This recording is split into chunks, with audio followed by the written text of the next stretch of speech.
Et bonjour tout le monde, j'espère que vous allez bien, Je reviens encore, au fait, j'ai fait la vidéo dans laquelle j'étais en train de parler de lâcher prise. Et au fait, quand la vidéo est finie, j'ai commencé au fait à méditer. Souvent, comment je finis de faire les choses que j'ai à faire, je reviens au fait, mon esprit revient et je médite sur la chose. Et en méditant, au fait, il y a des choses qui me sont revenues par rapport au lâcher prise.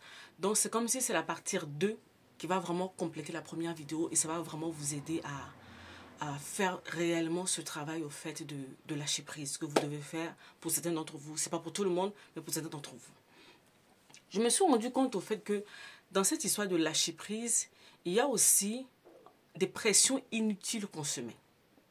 Vous savez, dans la première vidéo, j'étais en train de parler du fait qu'une personne qui est dans le contrôle, il y a forcément un événement, une situation qui s'est produite, qui a fait que la personne n'a pas eu ou a choisi l'option du contrôle pour survivre. Certaines personnes, au fait, se sont retrouvées très tôt à prendre des responsabilités. Ils ont été vraiment responsables très tôt. Ils sont occupés de leurs frères et sœurs parce que les parents étaient malades, les parents étaient morts, ainsi de suite. Et ils ont pris très tôt en fait, l'habitude de prendre soin des autres. Et en grandissant, en fait, ils ont continué au fait, dans ce schéma-là. Et puis, il y a d'autres personnes, qu'est-ce qui se passe? Eux-mêmes, ils ont mis des charges sur leur propre personne. C'est-à-dire, au fait que tu es parti prendre des choses, en fait, qui n'étaient pas pour toi. Ou des choses qui n'ont pas besoin de ton énergie. Tu veux apprendre à lâcher prise? Ok, pose-toi la question là, ce que tu es en train de charger là, ce sur quoi tu es en train de te débattre là, est-ce que ça vaut la peine?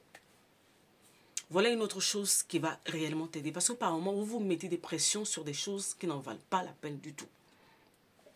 Et souvent, quand vous mettez des pressions de contrôle comme ça vient combler au fait un manquement, un vide à l'intérieur de vous. C'est pour ça que je vous dis qu'une personne qui est dans le contrôle, il s'est passé quelque chose dans l'histoire de cette personne. Soyez vraiment, prenez le temps de scruter cette partie-là. Elle est importante. Parce que quelqu'un m'a dit, oui, oh, j'ai l'impression que c'est inné. Non, le contrôle n'est pas inné. Personne ne vient au monde au fait avec ça. Il s'est produit quelque chose et ton mode de survie. En fait, le contrôle là que tu as, c'est la réponse à quelque chose qui s'est produit pour que tu puisses survivre. C'est comme c'est un masque que tu portes maintenant pour pouvoir avancer. Il faut que tu l'identifies et que tu te poses la question, est-ce que ça en vaut la peine? Par moment, vous allez soulever au fait des batailles qui ne sont pas pour vous. Je parle même au niveau même des responsabilités dans la famille, des trucs comme ça. Oui, il y a des moments où tu as été là, tu as fait.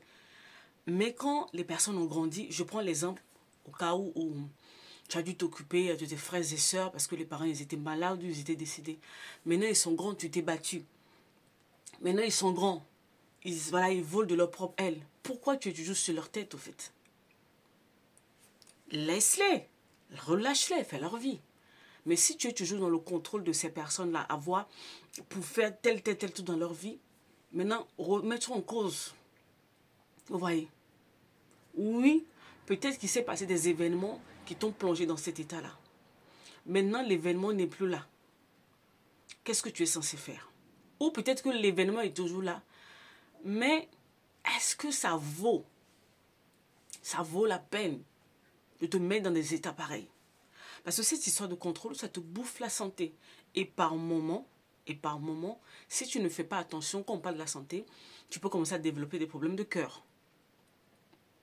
Plein de maladies qui vont sortir à l'intérieur de toi et tu ne vas pas comprendre en fait. Tu vas arriver au bord de l'épuisement. Ça va être le burn-out, ça peut être la dépression, ça peut être plein de trucs parce que tu t'es mis des charges. Je dis bien, il y a des charges, entre guillemets, dont tu ne peux pas te dérober. Maintenant, il va falloir que tu fasses le truc, que tu apprennes à lâcher prise sur un certain nombre de trucs pour ton propre bien-être. Et puis, dans d'autres choses, il est temps que tu fasses le ménage, que tu fasses le tri parce que d'autres n'en valent plus la peine. Mais vu que tu es longtemps resté dans ce schéma de fonctionnement, en fait, tu ne te rends plus compte. Ça continue à être une habitude pour toi. Donc, la question que j'aimerais te poser et avec laquelle, en fait, tu vas devoir travailler, c'est assieds-toi, dresse la liste d'un certain nombre de choses. Ça peut être au niveau de tes enfants. Je prends l'exemple des enfants. Tu es toujours derrière tes enfants. Tu fais leur chambre. tu fais leur linge, tu fais ceci, tu fais cela, tu fais cela. Mais tu regardes leur âge, ils sont grands maintenant. Tu vas apprendre à déléguer. Encore plus loin, ils sont grands maintenant, tu vas parler une fois, deux fois. Tu ne vas plus anticiper leurs faits et gestes, en fait. Ils vont faire des bêtises, ils vont faire des choix, ça va leur tomber dessus, ils vont apprendre de leurs erreurs, et puis la prochaine fois, ils ne recommenceront pas. Vous savez, dernièrement, ma grande fille devait faire un stage. Elle devait faire un stage. Et elle m'en a parlé. Elle me dit, maman, tu sais, il faut que je trouve un stage, machin, machin, machin, et tout. Je lui ai dit, bon, pourquoi tu ne veux pas faire le stage, au fait, dans l'entreprise de ton père?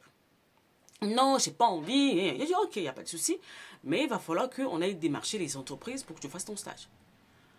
La mois d'avant, ça allait commencer à courir dans tous les sens, au fait, pour trouver le stage pour ma fille. Maintenant, je lui ai dit, non. Tu es une grande fille. On va sur 15 ans. Tu dois apprendre à être autonome. Tu te lèves, tu fais le nécessaire. Et tu me dis, maman, j'ai besoin d'aller à tel endroit. Et puis, on y va. Et puis, je suis restée là, je l'ai observée. Je l'ai observée. Elle a traîné. Elle a traîné. Elle a traîné. Elle a traîné. Elle a traîné. Jusqu'à, je crois, 2 ou 3 jours avant la date butoir. Elle a commencé à paniquer. Ouais, maman, ouais. Je suis restée là, je regardais. J'ai dit, je t'avais prévenu. Je t'avais prévenu que maintenant, tu allais faire tes choix. Tu allais assumer les conséquences, chérie. Parce que tu es une grande fille. C'est tout. Je ne peux pas me décarcasser. Je ne peux pas me mettre, au fait, entre guillemets, en ma santé, tout ce que j'ai en péril pour toi. Non, je ne veux pas. Je t'avais prévenu. C'est ta vie. Tu commences à devenir grande. Il faut que tu te gères, en fait. Et si je ne suis pas là, tu fais comment? Apprendre à déléguer, apprendre à responsabiliser les autres. Parce que quand vous-même, vous êtes dans le contrôle, vous ne savez pas lâcher prise, c'est-à-dire vous mâchez le travail pour les autres. Vous vivez, en fait, vous leur facilitez la tâche. Vous faites tout pour eux. Ce n'est ni bon pour vous, ni bon pour eux. Parce que le jour où vous n'êtes pas là, ils vont faire comment? Et ma fille, je me rappelle, le jour-là, elle a pris son manteau, elle a pris son sac à dos parce qu'elle devait aller à la mairie chez nous. Elle a marché. Oui, maman, tu peux m'amener en voiture? J'ai dit non, je ne t'amène pas. Elle a marché sous la pluie. Elle a pris son parapluie, elle est partie, comme une grande fille. Elle est revenue, elle a boudé, mais la leçon est bien rentrée. On lui a dit non en plus là-bas. Elle s'est sentie frustrée. Elle s'est assise, elle a commencé à écrire, à faire les CV, tout ce qu'il faut pour aller chercher au fait son stage. Elle a fini par trouver son stage, elle a fait son stage. Elle a fini le stage, elle devait faire le rapport de stage. Je suis restée là, je l'ai regardée. Tu dis, tu es une grande maintenant. Je ne veux plus être derrière toi. D'ailleurs, je n'ai ni le temps ni l'envie. Je ne veux pas. Fais ce que tu as fait. Si tu as besoin de moi, je suis là. Mais je ne viendrai pas mâcher le travail. Je ne viendrai pas. Non, je ne veux plus. Donc, je la laisse faire. Et ça, c'est pour les enfants. Après, ça peut être pour le mari. Vous savez, par moment, nous, les femmes, si on nous rend compte, surtout là, je parle des femmes, si on nous rend compte, on a par moment donné de mauvaises habitudes à nos maris. On fait tout. On fait tout. On fait tout. On fait tout. On fait tout. Et ils savent que tu es là, tu vas toujours faire, tu vas toujours faire, alors que ta santé est en train de partir. Donc, à un moment donné, tu lâches pour un certain nombre de trucs. Oui, même quand ça va arriver, quand les problèmes vont arriver, on va assumer à deux.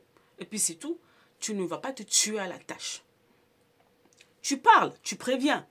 Il faut faire ça, il faut faire ça, il faut faire ça. Mais quand les gens ne bougent pas, bah, en fait, ça, comme ça responsabilise tout le monde. Et vous, ça va vous aider à lâcher prise derrière, en fait. Parce que maintenant, tout ce que tu es en train de faire, là, imagine maintenant que tu t'écroules. Tu te retrouves à l'hôpital ou je ne sais pas où, machin et tout. Maintenant, ton mari, tes enfants, tous ces gens pour qui tu te démènes, machin et tout, ils vont faire comment?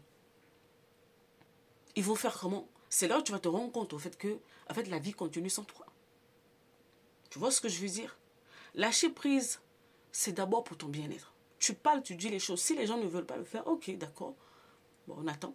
Les conséquences vont arriver, bon, on va tous les subir, mais ça vous apprendra. Ça vous apprendra, en fait. Et après, quand les conséquences arrivent, tout le monde tire les leçons, tout le monde se responsabilise, et puis on avance. Et moi, pendant ce temps, je retrouve un repos, un calme, pour pouvoir faire autre chose. Je me concentre ma tête sur autre chose, en fait. Vous voyez? Donc, il y a, en fait, dans le contrôle, là, c'est parce que par moment, nous-mêmes, on veut se rendre indispensable dans la vie des gens. On veut posséder les gens. Je vais faire ça pour eux. Non. Non. Chacun est responsable de sa vie. Quand l'enfant est encore tout petit, oui. Mais à partir d'un certain âge, on commence à lâcher du lest, en fait. Oui. Sinon, vous allez vous épuiser. Vous allez vous fatiguer.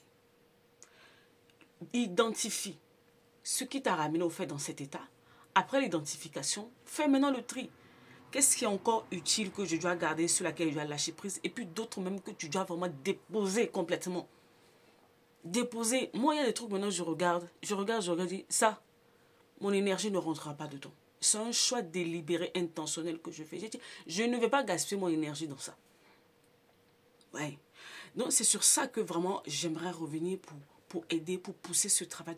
Peu importe. Là, j'ai parlé dans le cadre de la famille. Mais ça peut être au travail. Tu es ce genre de collègue qui mâche le travail pour tout le monde. C'est quoi? Tu sais que si tu tombes malade, maintenant, l'entreprise va te remplacer.